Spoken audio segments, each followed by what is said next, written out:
بسم الله الرحمن الرحیم. السلام علیکم ګرانو کتونکو. د قیامت د علاماتو په سلسلهوار لړۍ کې نن په یوه داسې موضوع غږیږو چې نن سبا په رسنیو کې په تکراري ډول سره ذکر کیږي او هغه موضوع ده د غزوه هند.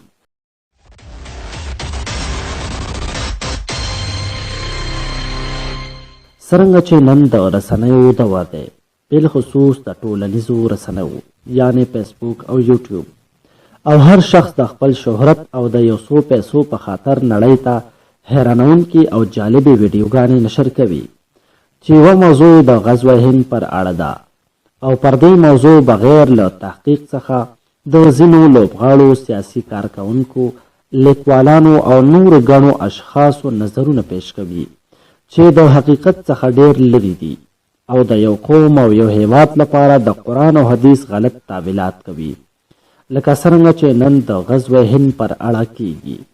نبی علیه السلام د داسې غلط تعبیل کوونکو پر اړه فرمایلی دي: کله چې تاسو ولیدل چې ځینې خلک په متشابه آیاتونو پسې روان شو، دا هغه خلک دي چې الله ورلا په قرآن مجید کې د اهل زیغ نوم ورکړي، ځانونه ترې نه وساتئ. بخاري او مسلم. د غزوه هند پر اړه د راغلو احادیثو باندې لږ رڼا اچوو. حضرت ثوبان رضی الله تعالی عنہ د نبی علیه السلام آزاد شوی غلام څخه روایت دی چې رسول الله صلی الله علیه وسلم فرمایلی دي: زما د امت دوه ډلې به الله سبحانه وتعالی د جهنم له اوره څخه ساتي. یوه هغه ډله چې له هندوستان سره جنګ کوي، بل هغه ډله چې له عیسی ابن مریم سره یو ځای د دښمن پر خلاف جنگیږي. دویم، د حضرت ابو هريره رضی الله تعالی عنہ څخه روایت دی چې وایي: موږ سره رسول الله صلی الله علیه و وسلم په هندوستان باندې د غزا کولو وعده کړې وه. حضرت ابو هريره رضی الله تعالی عنہ وایي: که چیرې دې جنگ کې زه حاضر شم، زه به خپل ځان او مال په دې غزا کې قربان کړم. که شهید شم، زه به د غوره شهیدانو څخه یم. که له جنگ راستون شم، زه به له جهنم څخه آزاد شوی ابو هريره یم. همداسې نبی علیه السلام فرمایلی دي: زما د امت ځینې خلک به د هندوستان خلاف جنگ کوي، الله جل جلاله به دوی ته بری ورکړي. جنگ به تر دې روان وي چې مسلمانان به د هندوستان بادشاهان په زنځیرونو تړلې راولي. الله جل جلاله به د دې مسلمانانو ګناهونه وبخي. بیا به مسلمانان د شام په لوري وخوځېږي، هلته به عیسی ابن مریم ومومي. که د حضرت ثوبان رضی الله تعالی عنہ روایت ته نظر وکړو، نو ظاهر کې د هند خلاف د جهاد حکم راغلی، مګر په اصل کې د حدیث بنیاد د نورو احادیثو معلومیږي. څرنګه چې ابو هريره رضی الله تعالی عنہ فرمایلی دي چې رسول الله صلی الله علیه و وسلم یو ورځ د هند د جهاد فضیلت بیان کړو، نو ما دا خواهش وکړو چې زه به خپل ټول مال دولت خرڅ کړم او د هند غزا ته به ولاړ شم. که شهید شم، زه به د غوره شهیدانو څخه یم. که غازی شم، نو د اور څخه به آزاد ابو هريره یم، او دا ابو هريره به شام ته ځي او د عیسی علیه السلام سره به ملګری کیږي، ځکه چې زه ابو هريره رضی الله تعالی عنہ عیسی علیه السلام پسې ډیر لیواله یم.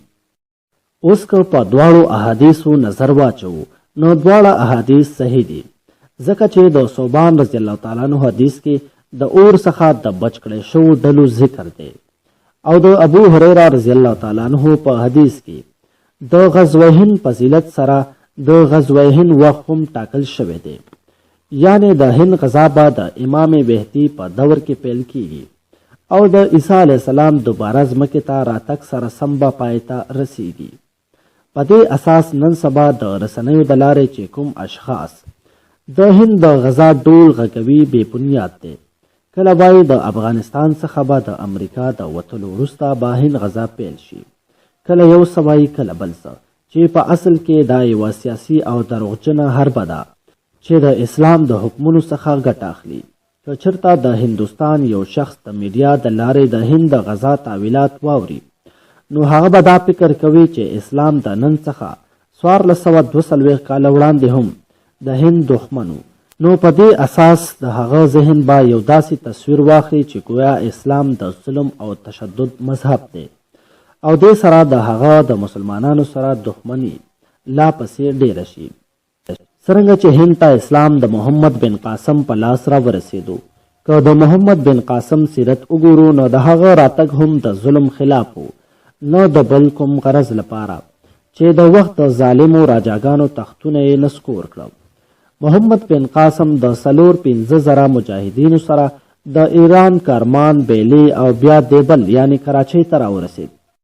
چې د هند وګړو د محمد بن قاسم صفات او اخلاق ولیده نو د هند ډېر قومونه د ظالمو راجاګانو پر خلاف د محمد بن قاسم ملګری شو او همداسې قصه به د امام مهدي په دور کې هم ترسره کیږي، ځکه چې په دې وروستیو کې په هند کې په اسلامي امت ظلمونه ډېر شوي دي چې د 2021 میلادي کال په پیل کې د هندوستان په یو ایالت کې 200 مدارس په یو ایالت کې وتړل شو. په برما کې مسلمانان ژوندي وسوځل شو، په زرګونه مدارس او جماعتونه ونړول شو، لسګونه علما جلاوطن او شهیدان کړای شو. وحشت ته د پای ایښودو لپاره به امام مهدي خپل یو لښکر هند ته ولیږي او د هند بادشاهان به په زنځیرونو تړلي راولي. اوس راځو چې د هند سیمې څخه مراد کومه سیمه ده. د محمد صلی الله علیه وسلم په دور کې د هند سیمه د اوسني هندوستان په شمول سریلانکا، نیپال، بنگلادیش، بوټان، برما او د پاکستان د سند او پنجاب صوبه وه. په یاد حدیث کې د هند څخه مراد د هندوستان سیمه نه ده بلکې دا ټول هیوادونه د هند په سیمه کې شامل دي او د تاریخ په وروستیو کې سره ویشل شوي دي چې د دې خبرې ذکر په حدیث کې هم دی. په حدیث کې دی چې د هند بادشاهان به په زنځیرونو تړلي راولي. که چېرته په حدیث کې د باچا ذکر راغلی و بیا صحیح و چې اوسنی هندوستان ترې نه مراد دی، مګر په حدیث کې د بادشاهانو ذکر شوی او د یو هیواد لپاره ګڼ بادشاهان نه ټاکل کیږي. خلاصه د هند غزا به د امام مهدي په دور کې پیل او د عیسی علیه السلام دنیا ته راتګ سره سم به پای ته رسیږي او د هند څخه ستانه شوي مجاهدین چې کله شام ته ورسیږي د عیسی علیه السلام ته راتلو خبر به واوري. نو لہذا د هند غزا به د امام مهدي په رهبرۍ او رهنمایۍ ترسره کیږي. نن که کوم هیواد ځانونه د دې غزا د پیل کوونکي بولي سراسر په غلط لار روان دي او یاد جنگ او جدوجهد یې یو دروغجن سیاست دی او د خپلې ګټې لپاره د اسلام نوم کاروي.